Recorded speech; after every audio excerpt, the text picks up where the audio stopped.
শহীদ শরীফ উসমান হাদি, যেমন আবু সাইদ, যেমন মুগ্ধ, যারা জমিনের জন্য, জমিনের মানুষের কল্যাণের জন্য, যেমন হেফাজতে ইসলামের আহ্বানে রক্তাক্ত শাহাদাদের ওই লাশ যেগুলোকে গুম করা হয়েছে, যেগুলোকে গোপনে দাফন করা হয়েছে, হেফাজতের প্রত্যেকটা লাশ যদি এই উসমান হাদির মতো জানাজা পড়ার সুযোগ দেওয়া হতো, আওয়ামী দুঃশাসনের কবলে যদি এটা না পড়তো, তাইলে দেশে শহীদদের মর্যাদা কত জাতি রাজপথে দেখে যাইতো তখনই।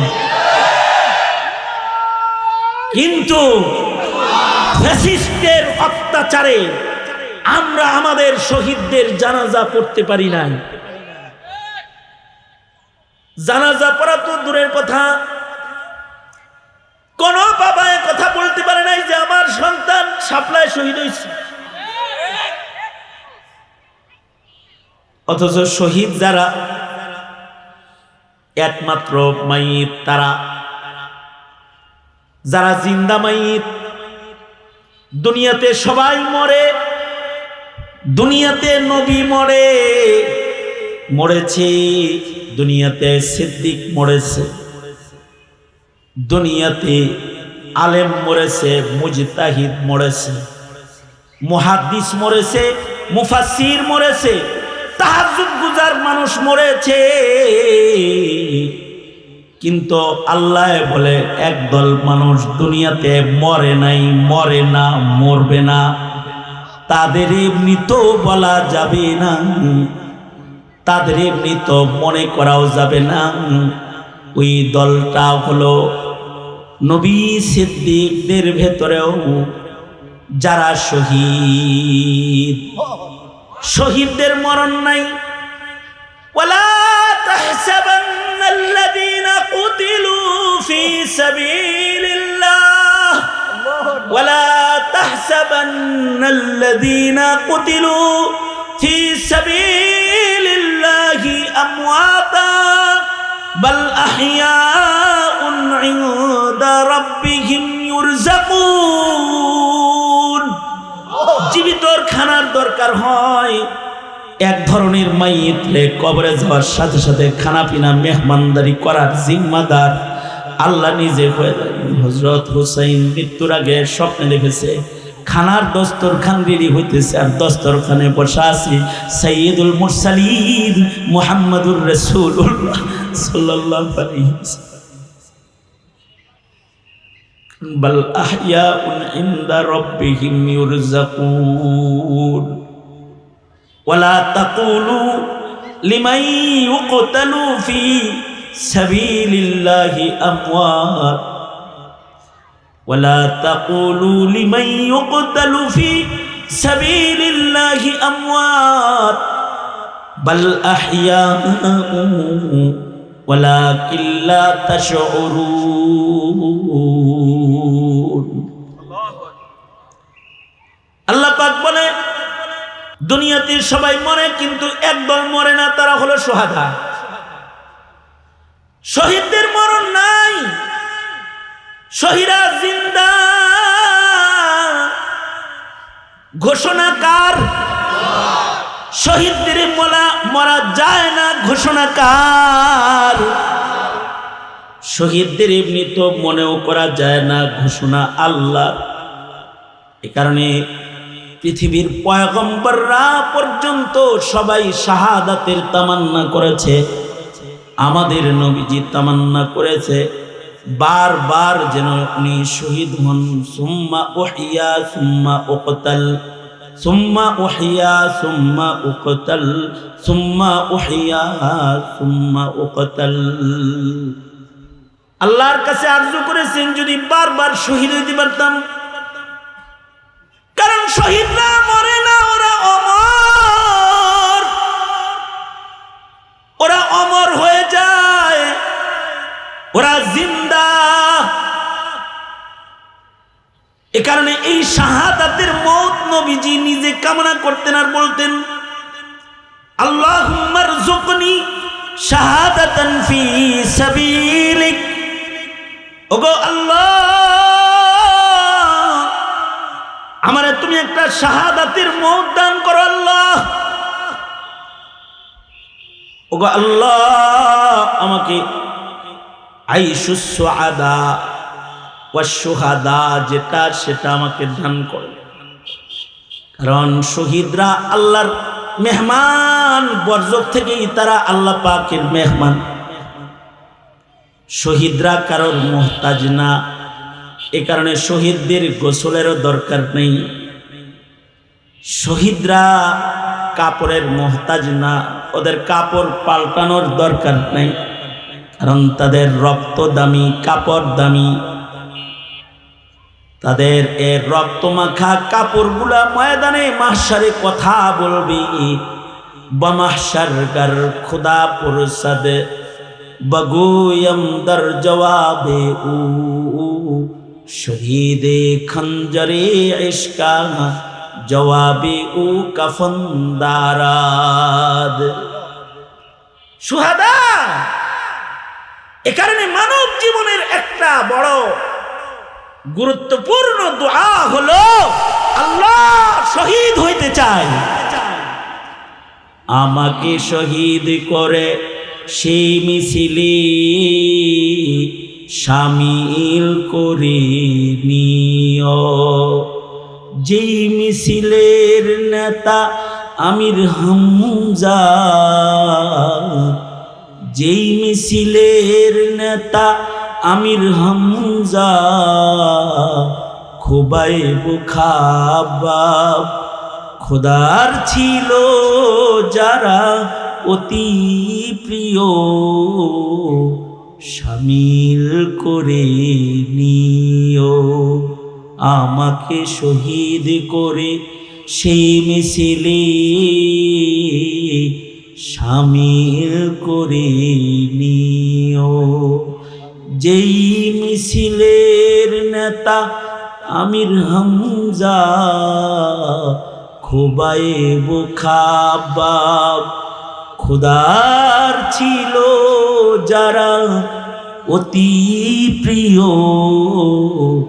শামিল করে নিও। মরণ তো একদিন আসবেই জানি, মিনতি তোমার কাছে সেই মরণ আমায় দিও। আমাকে শহীদ করে সেই মিছিলে শামিল করে নিও। আল্লাহর কাছে বলবি, আল্লাহুম্মা রযুকনি শাহাদাতান ফি সাবিলিক। এটা একটা জীবনের গুরুত্বপূর্ণ দোয়া। এইটা যারা চতুর চালাক তারা জীবনভর কামনা করে গেছে। শেখুল হিন্দ রহমতুল্লাহ আলাইহি মৃত্যুর আগ দিয়ে এসে একজন কইতেছে, হযরত আপনার উস্তাদের পাশে আপনার কবর রেডি করছি আমি। ছাত্র উস্তাদ চাঁদ সূর্যের মতো শুয়ে থাকবেন পাশাপাশি। কাসেম নানতুবি কত বড় একজন আজিম শখসিয়ত, আর উনার পাশে কবর। খবর শোনার পরে শেখুল হিন্দ কান্না শুরু করেছেন।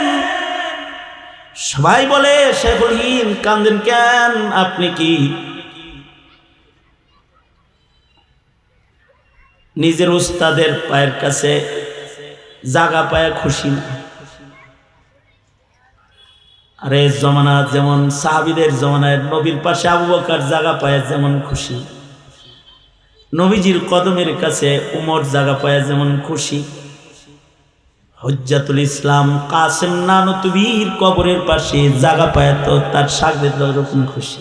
কিন্তু শেখুল হিন্দ বলে, অবশ্যই খুশি, কিন্তু আমার চাওয়া ছিল আমার রবের কাছে অন্য কোনোটা। আমার চাওয়া ছিল আল্লাহ যেন আমার শাহাদাতের মৃত্যু দান করে। সাধারণ শহীদ না, আমার শাহাদাতটা যেমন এমন বিভৎস শাহাদাত যেমন আমার হয়, যেন দুশ্মনরা আমার গোশতগুলাকে টুকরা টুকরা করে মাটির সাথে যেন মিশায়া দেয়। কবর দেওয়ার জানাজা পড়ার দেহ যেন কেউ খুঁজে না পায়। ময়দানে মাহশারে মহান রব্বুল আলামিন যখন বান্দাদেরকে ডাক দিবে, সবাই কবর থেকে দাঁড়াবে, আর আমার রক্তগুলা মিছিল করতে করতে, গোশতগুলা মিছিল করতে করতে আল্লাহ দাঁড়াবে। মহান রব্বুল আলামিন আমার দিকে তাকায়া বলবে, আমার দ্বীনের জন্য মাহমুদুল হাসান শহীদ হয়েছে, যা ওকে জান্নাত দিয়ে দিলাম। এই কারণে শেখুল ইসলাম আহমদ শফি রহমতুল্লাহ আলাইহি, কাসিম নানুতবি রহমতুল্লাহ আলাইহির মতো, শেখুল হিন্দের মতো ওনারা বুড়া বয়সেও শাহাদাতের মৃত্যু কামনা করেছে। নিজের চোখে দেখেছি নূর হোসেন কাসেমি রহমতুল্লাহ আলাইহি যখন হাঁটতে পারতো না, ওই সময় হুইল চেয়ারের ভিতরে বসে মিছিলের আগে আগে চলেছে, যেন জালেমের কোনো বুলেট এসে যেন ওনার বুক জাজরা করে আগে দেয়, আর ওনার নামটা যেন শহীদের দপ্তরে চলে যায়। শরীফ উসমান হাদি ওর বক্তব্যগুলো শুনে হৃদয় ফেটে রক্তক্ষরণ হয়। ও কামনা করতেছিল 50 বছর বেঁচে থেকে লাভ কি? শিয়ালের মতো 1000 বছর বাঁচার চাইতে তো সিংহের মতো 1 ঘন্টা বেঁচে থাকা ভালো। এই কারণে প্রতিটা মানুষের জীবনেই কামনা থাকবে শাহাদাতের মৌত। আর যদি কারোর কপালে কারোর খানদানে শহীদ হয়ে যায় কেউ, শহীদের মা বাপ হয়ে যায় কেউ, তো কাঁদবে না সে। বদর থেকে আল্লাহর রাসূল আসতেছেন, এক মা আয়েশা কয়, আমার সন্তান কি শহীদ? কয় কেন? কয় শহীদ হইলে আমি চোখের পানি মুছে ফেলবো, আমি আর কাঁদবো না, কারণ আমি জানি আমার শহীদ ছেলেটা আমাকে আল্লাহর জান্নাতে নিয়ে যাবে। রাসূল বলেন না ও কি শহীদ? নবীজি বলে হ্যাঁ শহীদ।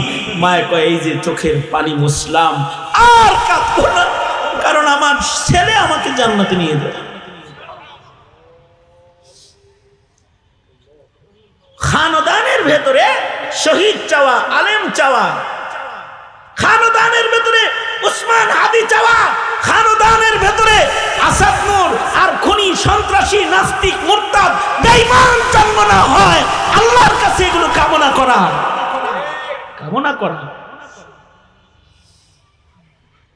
কারণ শুহাদারাও শাফাআত করবে ময়দানে মাহশারে। সুতরাং আমরা আমাদের জীবনে তামান্না রাখবো শাহাদাতে। যারা শাহাদাতের তামান্না রাখে না ওইগুলাই মুনাফিক হয়ে মরে। এই কথা জোরে আওয়াজ করে বলেন, আওয়াজ বুঝছেন তো? বুঝছেন? ঠিক না? ঠিক জোরে আওয়াজ করে বলেন। তাহলে আমাদের জীবনে শাহাদাতের তামান্না থাকবে ইনশাআল্লাহ। বলেন ইনশাআল্লাহ। বলেন সন্তানদেরকে ওসিয়ত করব, জালেমের সামনে মাথা নত করবি না। আমেরিকা ইন্ডিয়াকে ভয় করার দরকার নেই, জালেমের বন্দুকের গুলিকে ভয় করার দরকার নেই। ভয় করবি কেবলমাত্র একমাত্র আল্লাহকে। সিংহের মতো বাঁচবি, শিয়াল কুত্তার হায়াত দরকার নাই। শিয়ালের মতো তুমি 1000 বছর বেঁচে না থেকে সিংহের মতো বেঁচে থাকো একদিন। ওপারের ডাকে সাড়া দিয়েও অমর হয়ে তুমি রবে চিরদিন। অমর হয়ে তুমি রবে চিরদিন। বলেন ইয়া আল্লাহ, শাহাদাতের মত চাই। আল্লাহুম্মা রযুকনি শাহাদাতান ফি সাবিলি। আমিন বলেন, আওয়াজ করে জোরে বলেন আমিন। এই কয়টা কথা বললাম, আল্লাহ তাআলা ইত্তেহাদুল উলামাকে কবুল করেন। দোস্ত হাসান জামিল দামাত বরকাতুহুম গুরুত্বপূর্ণ নসিহা করবেন। আরো উলামা হযরতগণ আছেন, ওনারা নসিহত করে ফেলাইছে কিরকম আগে আগে বাইকে পড়ছে। হ্যাঁ, এই যে আদিব শাহ হুজুর আছেন, আরো ওলামা হযরতগণ আছেন। আমার সফর অনেক লম্বা, তাই আমার সালাতুল মাগরিব সামনে ইনশাআল্লাহ। কারণ আমার ফরিদপুর যেতে হবে ঢালকানগরের হুজুরের মাদ্রাসায়। জাফর আহমদ শাহ হুজুর একটু আগে রিং দিয়েছিল আমি আপনাদের এখানে ঢোকার আগে, যে তাড়াতাড়ি করেন মৌলানা, আমার ওখানে বাদ মাগরিব যাওয়ার কথা ছিল, দেরি হয়ে গেল। আপনারা দোয়া করেন সফরটা যেন আল্লাহ ছোট করে দেয়, আল্লাহ তাআলা বারাকা দান করে, আল্লাহ মাজমা কবুল করে। আসসালামু আলাইকুম ওয়া রাহমাতুল্লাহ।